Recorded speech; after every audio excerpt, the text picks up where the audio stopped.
we all are aware, gun violence has overtaken the city. We've, far exceeded over 700 murders just this year. Now, in that regard, one of the ways to combat gun violence that has been discussed has been expanding background checks. However, the majority of gun violence in the city is typically committed with guns that are legally obtained.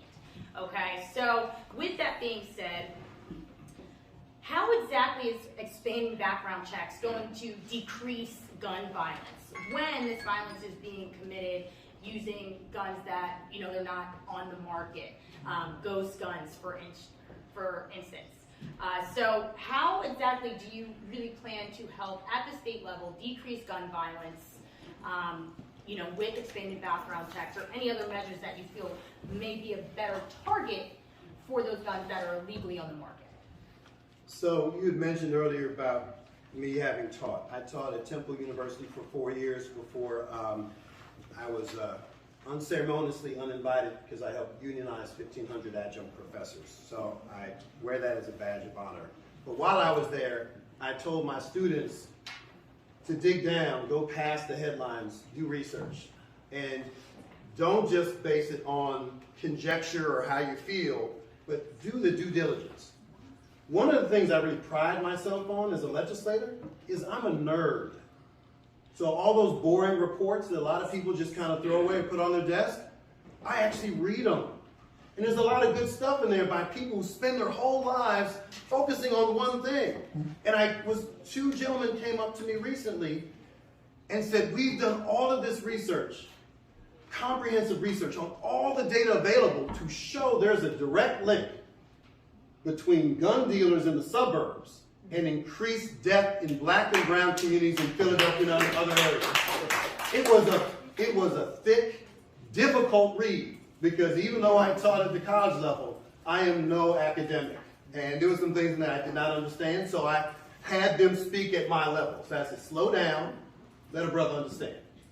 And what I learned was that there are lax gun dealers in predominantly white areas outside of our cities where all of these crime-related guns come from.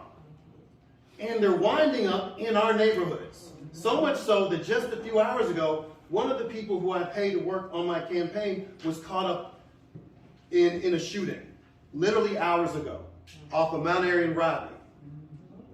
These guns don't just appear. They have to come from somewhere. And there's not a whole lot of black and brown folk making these guns. They're not the manufacturers. They're not the gun owners. Where are they coming from?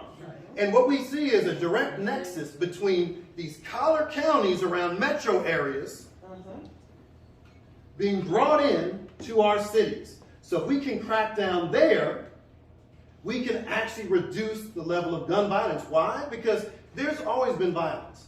This country was born, is awash in violence, right? This is born off of stolen labor and stolen land. Violence is all we know as a culture here. Let's be real, right? But what's happening is genocide. The rates that we are dying at higher rates than anyone else. But these guns have to come from somewhere. If these guns weren't there, we'd be using knives. We'd be using our fists, but fewer people would be dying because we've never had as many guns as we do now. So I want to hit this stuff upstream. So how do you how do you Well, it's funny because I introduced the bill to do just this. So we can actually have random. It hasn't been introduced, it's been circulated. So we're going to have a bill number. So clarify. Yes, it has been introduced. Yes. It has been circulated. Right, it's been circulated, so you can go online. And I'm real proud of it because it's based off of research. It's not based on speculation. It's not based on what's popular. It's based on the research. And here's what it does. It will increase random inspections of the gun dealers that are most lax. There are gun dealers who don't follow all the rules, but if you have a federal firearm license, what it says is the ATF is going to shut you down if you don't follow every law, not just federal law, local law, county law, state law. And if you shut them down because they're not doing what they need to do, those guns aren't coming to Philly. And that's how we can help save lives. It's one of many different things we can do. There's no silver bullet, and pardon the expression. There's no one way we can do this. But you want to do stuff that is substantive, that's based on research and not just what people think. Because I'm in the House Judiciary Committee, where all the bills come about making guns more available to Pennsylvanians. I just voted on a bill that said, and this was after Kyle Rittenhouse got away, saying we shouldn't even have to carry a permit for concealed weapons anywhere in the state. That's what they decided to do, not help black and brown folks in areas where we're being decimated, but they want to make it easier for folks to run around with guns. So I'm trying to follow the research and find people who are of like mind who say, this makes sense. This is not about taking away anybody's guns. This doesn't have anything to do with taking away anyone's guns. Because I believe in the Second Amendment, but we also have to protect our babies. And we should do it based on science, not based on conjecture or all these other things. And so I'm really proud of this bill, and I believe I can get bipartisan support. How do I know that? Because I've gotten bipartisan support for 6 other things that are now state law. So I do more than talk. I walk the talk. All right, Kiana West. Do you have a response to that? Yeah, so you used a lot of research. As I remember, you're not from the community. Living in this community where I actually grew up with people who died to gun violence, people who lived in gun violence. Yeah, you're from Chicago, right? So I've been born and bred, come through poverty, come through lost friends to gun violence. We have to figure out You have why to be from Philly to lose someone from gun violence? you're saying you're doing research. I'm saying I'm living. The mindset. Yeah, let's let Kiana We'll let you finish up, respond. please. We'll let you. I lived it. It's the difference between looking from the outside in and going from the inside out. I've lost people to it, and we have to figure out why are people hurting people. Like you said, kitchen knives are coming here. Do we see an increase in stabbings? There's a mental health issue first. We need to have outreach to the church to help. We need to figure out what is going on with the households. You know, there's a mental health issue. There's a breakdown in a household. We can't hear you. Yes. So there's a breakdown in a household. There's a lot of single parent household. There's poverty, and there is survival mode. You say black and brown communities, but people who live in suburban communities where the median household is over 700,000, are those black people killing other black people there? It's a survival issue, it's a mental health issue, it's a poverty issue.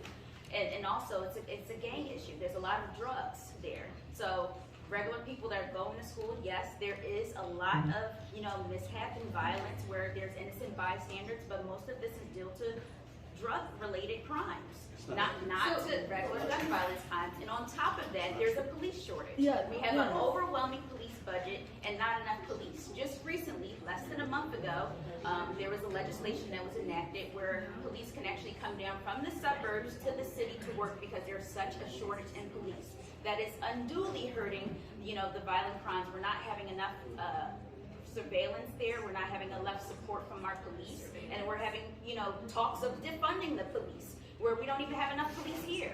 That's just asinine.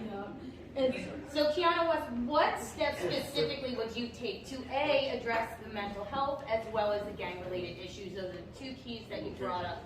What would you do to address those 2 things? And then that is going to wrap it up for us today. So please.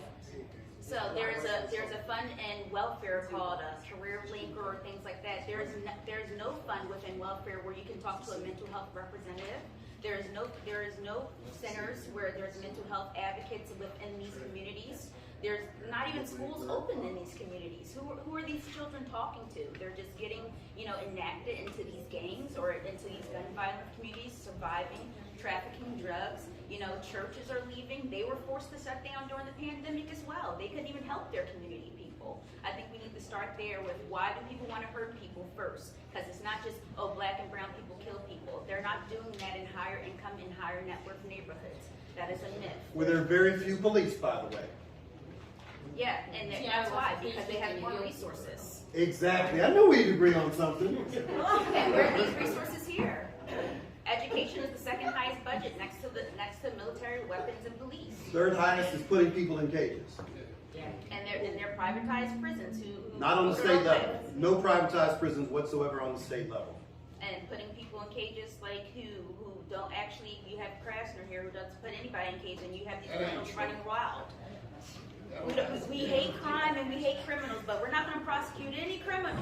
You want them on our streets and you want them, to be among us and, fear-mongering violence, and for what reason? I want people who have paid their debt to society to come home and be embraced.